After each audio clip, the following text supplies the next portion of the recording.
설교 제목을 크게 읽어보겠습니다.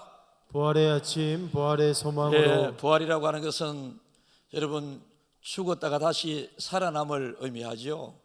이 세상에 죽었다가 다시 살아난 여러 예들이 있었습니다.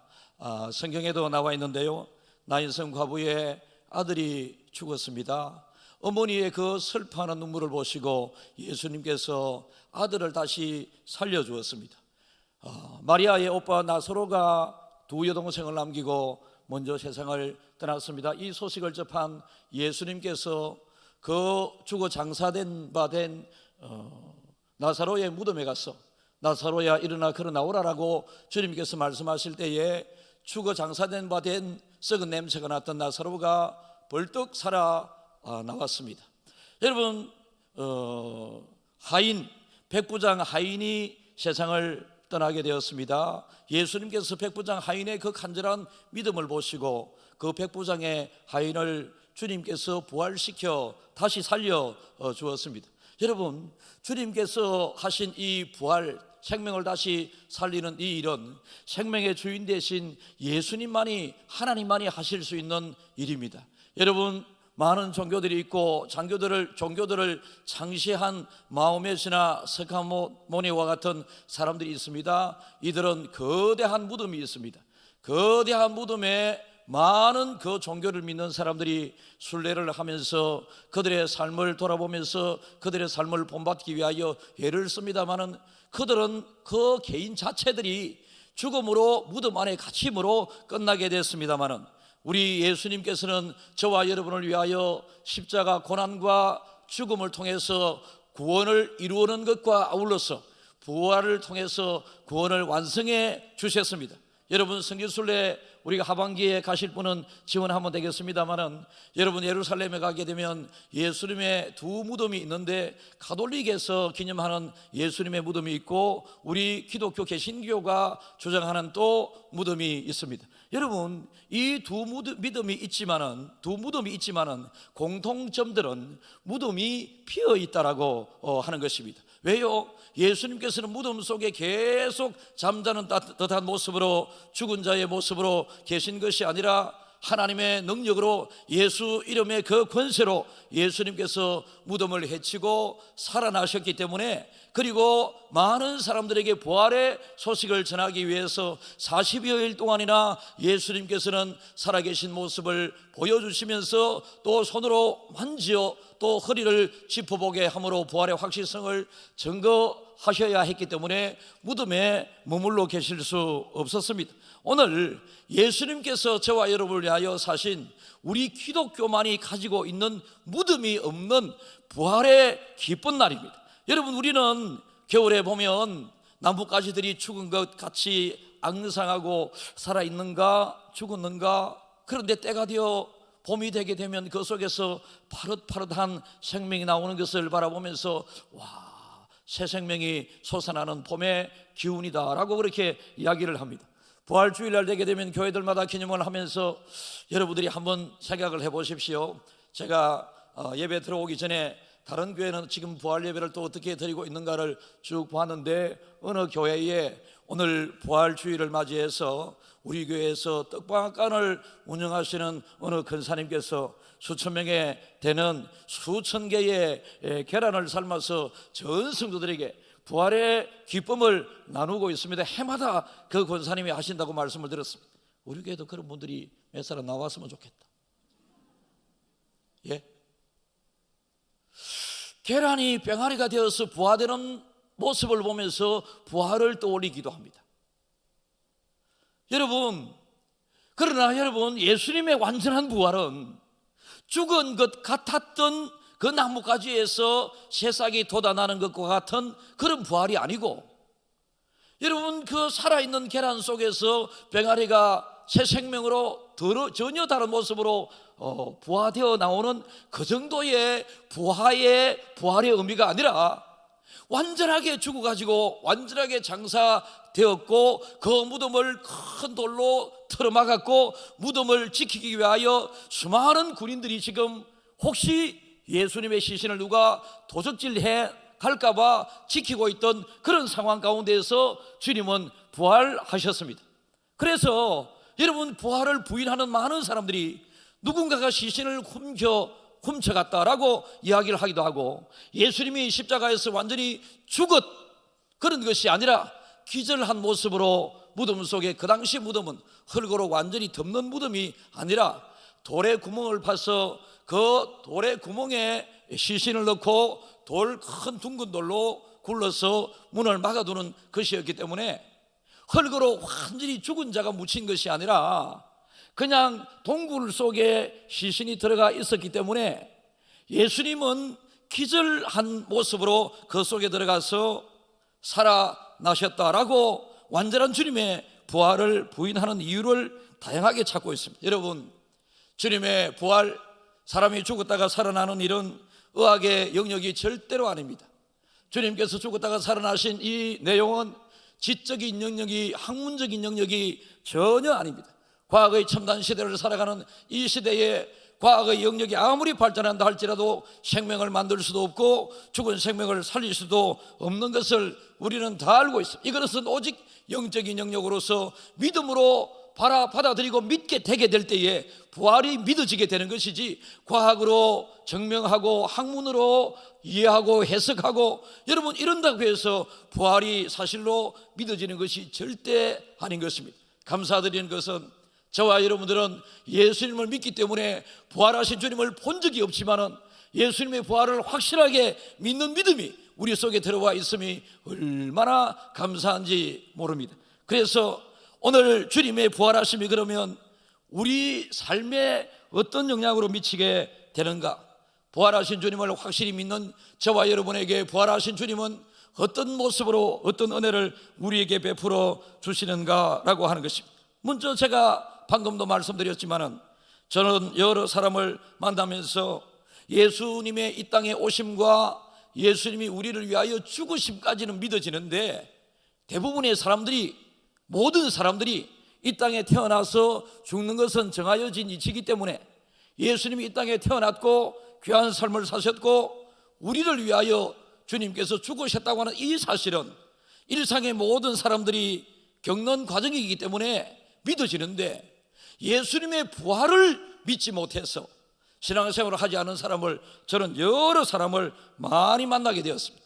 사랑하는 여러분, 예수님의 부활은 내가 이해하고 내가 연구하고 과학으로 증거하고 증명할 수 있는 그런 부활의 내용이 절대 아니라, 여러분, 내가 하나님의 창조주 되심과 하나님이 우리를 위한 구원 계획과 예수님이 우리를 위하여 베푸시는 그 구원 계획에 죽기까지 실천하시는 그 믿음을 우리가 가지게 될 때에 부활은 자연스럽게 믿어지게 되는 것입니다. 이것이 부활 아침에 우리에게 허락하시는 가장 큰 하나님의 은혜요 축복입니다.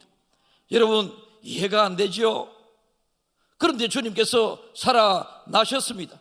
본 사람이 한두 사람이 아니었습니다. 들은 사람은 더 많이 들었습니다. 그 시대에 예수님은 태어남과 죽음 그리고 부활하심은 이스라엘의 역사적인 사건이기도 합니다. 요한복음 11장 25절이 읽습니다. 예수께서 이르시되 나는 부활이요 생명이니 나를 믿는 자는 죽어도 살겠고 무릇 살아서 나를 믿는 자는 영원히 죽지 아니하리니. 예수님께서 나는 부활이다라고 말씀하셨습니다. 여러분, 이 세상을 살아가면서 어느 누가 나는 죽었다가 다시 살아날 것이다라고 자신 있게 이야기하는 사람이 어디 있겠습니까? 그런데 예수님께서는 나는 부활이다라고 그리고 생명이다라고 말씀하시면서 부활이요 생명인 나를 따르는 자는, 나를 믿는 자는 죽어도 살겠고 우리도 언젠가는 죽게 됩니다. 여러분, 30년 40년 이후에 아니면 여러분의 일생과 평생을 사신 이후에 언젠가는 죽게 되지 않겠습니까? 그러나 우리 믿음의 사람에게 있어서 죽음은 육체와 영혼의 분리이기 때문에 여러분, 모든 것이 완전히 죽음으로 끝나는 것이 아니라 육체는 세월이 흐를수록 겉모습은 점점 후패해져 갈 수밖에 없다라고 주님께서 말씀하셨기에 나이가 들면 주름살도 생기고 머리도 흰머리로 변하게 되고 기력도 쇠하여지고 그렇습니다. 여러분, 그런데 이렇게 죽음을 통하여 육신의 모든 것은 끝나지만 우리의 영은 죽음과 동시에 하나님의 부름 속에 천국 간다. 그래서 세상 사람들은 죽음을 사망이라고 표현하지만 우리는 죽음을 소천이라고 하나님께서 불러가셨다라고 영이신 그 하나님 앞에 우리의 영이 온전히 죽음과 동시에 가게 되는 것입니다. 계시록 1장 18절이 이렇습니다. 곧 살아있는 자라 내가 전에 죽었었노라 볼지어다 이제 세세토록 살아있어 사망과 음부의 열쇠를 가졌노니. 그러니까 예수님을 믿다가 예수님의 부활을 믿는 사람에게는 하나님께서 영원한 삶을 주시는데, 여러분, 우리의 육신의 죽음 이후에는 천국과 지옥이 있는데 예수님의 부활하심을 보고도 믿지 않고 들어도 믿어지지 아니하는 사람들은 사망과 음부에 들어가게 된다라는 것입니다. 그럼에도 불구하고 저와 여러분들은 예수 그리스도의 부활의 주님을 이 시간 믿지 않습니까? 지금 당장 이 세상을 떠나는 죽음에 이른다 할지라도 주 안에서 죽는 자들은 복된 자들이다 주님은 말씀하셨고, 우리는 천국에 들어가게 되고 예수님의 이 땅에 다시 오시는 그날은 여러분 심판의 날이자 구원의 날입니다. 예수 그리스도의 부활을 믿는 자에게는 구원의 날로서 우리가 예수님의 오른편에 우리도 부활하여 서게 되고, 예수님의 부활을 믿지 않았던 사람들은 부활하지만은 예수님의 좌편에 서서 지옥으로 가서 영원한 삶을 살게 되는 여러분 고통을 또다시 겪게 되는 것입니다. 여러분, 성경에 예수님을 만나기 전에는 한 사람도 예수님의 부활을 믿는 사람이 없었다고 기록을 하고 있습니다. 그런데 우리에게는 하나님께서 지금 믿어지게 하신 이 은혜가 얼마나 큰가요? 믿어지게 된 이 사실이 얼마나 감사한가요? 여러분, 이것이 바로 기독교의 복음이고 굿뉴스라고 하는 복음의 핵심이 되겠습니다. 어떻게 부활하느냐? 증명해보아라. 세상 사람들은 이렇게 이야기할 수 있습니다. 어떻게 부활하지 않느냐? 네가 증명해보아라 라고 반문해도 괜찮을 듯 싶습니다. 여러분, 그래서 우리는 세상을 살아가게 될 때에 부활의 주님을 믿는 것과 아울러서 부활의 주님의 영향권 속에서 살아가고 있기 때문에 주가 내 안에, 내가 주 안에 거하는 삶을 사는 생활이 곧 믿음의 삶이기 때문에 여러분, 세상이 어렵고 힘들고 개인적으로 캄캄한 고난의 시간을 보내고 있는 그때다 할지라도 부활의 이 아침에 우리가 주님을 찬양하는 부활신앙을 가지고 있으면 여러분, 우리의 고난도 끝쳐질 때가 있습니다. 우리의 어두움의 시절도 끝날 때가 있습니다. 여러분, 지금 헤어나기 어렵고 힘든 고난과 힘든 시간을 보내고 있는 분이 있을 줄 압니다. 그분을 위하여, 그분들을 위하여, 여러분을 위하여 주님께서 부활하셨고, 부활하신 주님을 받아들이는 여러분들께서 지금 겪고 있는 고난이 영원하지 않습니다. 지금 겪고 있는 아픔이 영원하지 않습니다. 부활의 주님을 한번 만나기만 하면, 부활의 주님이 한번 개입하시기만 하면, 부활의 주님이 한번 여러분에게 손대시기만 하면, 부활의 주님께서 여러분을 위하여 한 말씀만 하시면 여러분은 그 무덤과 같은 치력과 같은 무거움과 고통과 절망 속에서도, 그 어려움 속에서도 부활할 수 있게 되는 것입니다. 이것이 믿는 자들에게 주어진 은혜요 축복입니다. 부활의 아침에 여러분의 주님을 향한 그 부활의 신앙이 더욱더 곤고해지기를 바라고, 부활하신 주님이 여러분을 위하여 베푸시는 그 은혜가 여러분 어려운 시대, 힘든 세상을 살아가는 여러분들에게 꼭 임하기를 진심으로 축복합니다. 현재 고난이 지난 이후에는 부활의 새아침이 밝아오게 됩니다. 예수님께서 죽어 무덤에 장사되게 되었을 때에 예수님을 사랑하던 여인 몇몇이 죽어 무덤에 장사된 예수님의 시신에 향유를 넣기 위하여, 향유라도 붓기 위해서 예수님이 이 땅에 살아 역사하실 그때에 예수님으로부터 지극히 사랑을 많이 받은 사람들 중에 주님의 사랑이 어느 정도인가를 알고 있었던 이 사람들, 부활은 확실히 믿어지지가 아직은 않고 있었지만은 예수님의 사랑, 그 은혜에 보답하는 마음으로 예수님의 시신에 향유를 뿌리기 위하여 갔습니다. 그런데 갔었더니 무덤은 열려있고 예수님의 시신이 없습니다. 그들이 들어가니 주 예수의 시체가 보이지 아니하더라.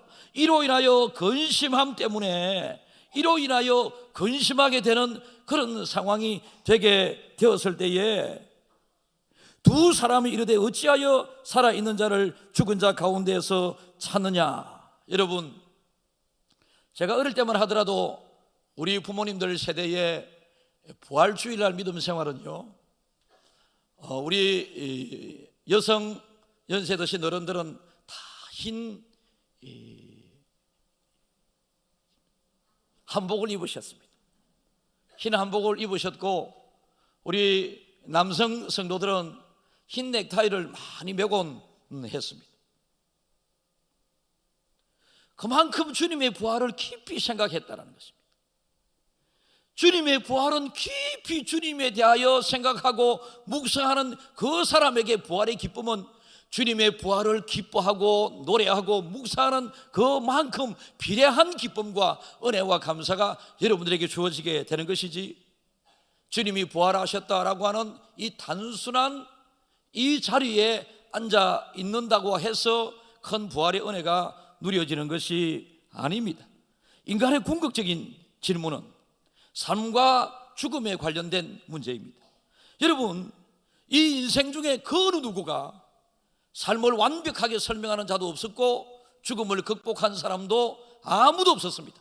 어떻게 하면 생명을 조금이라도 더 연장시킬 수 있을 것인가에 대하여 제약회사들은, 그리고 병원의 의사들은 이것을 많이 연구를 하고 있습니다. 그래서 과거보다는 생명이 많이 늘어난 것이 사실입니다.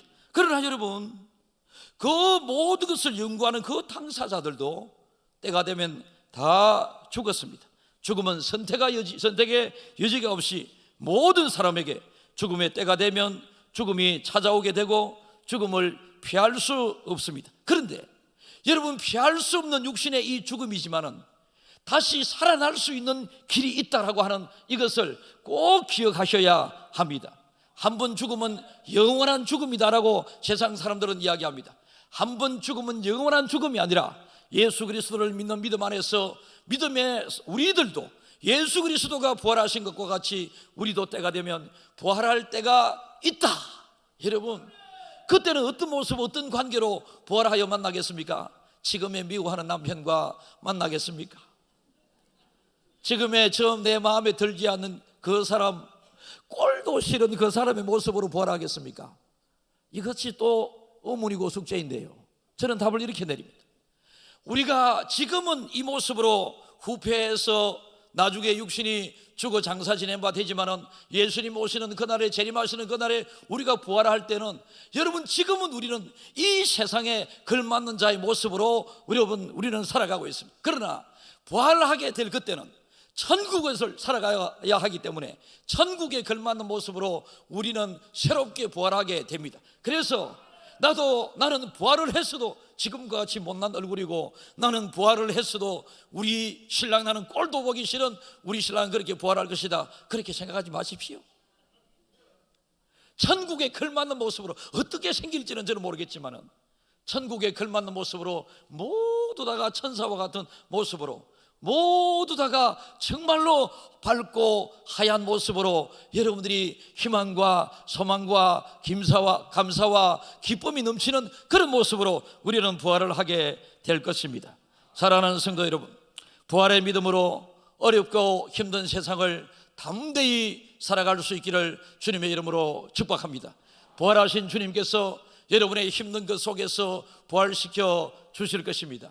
여러분, 부부간의 문제가 여러분이 깊고 깊은 갈등의 문제 속에 있습니까? 부활의 주님을 여러분들이 받고 믿고 깊이 생각한다면 여러분들 가정에 어느새 화목과 화평과 평안이 찾아오고 있을 것입니다. 쓰러져가고 죽어가는 사업의 현장에 부활의 주님이 한번 손대시기만 하면, 한번 개입하시기만 하면, 사람이 계획할지라도 경영은 여호와 하나님의 손에 있다 하셨으니 부활의 주님에게 맡기기만 하면 쓰러져가고 죽어가던 여러분의 그 산업 생업체도 다시 부활하게 될 줄 믿습니다. 모든 영역에 주님의 부활은 우리의 삶 전방위적으로 모든 영역에 영향을 미치게 됩니다. 부활주일입니다. 주님이 부활하셨습니다. 우리 또한 부활할 것입니다.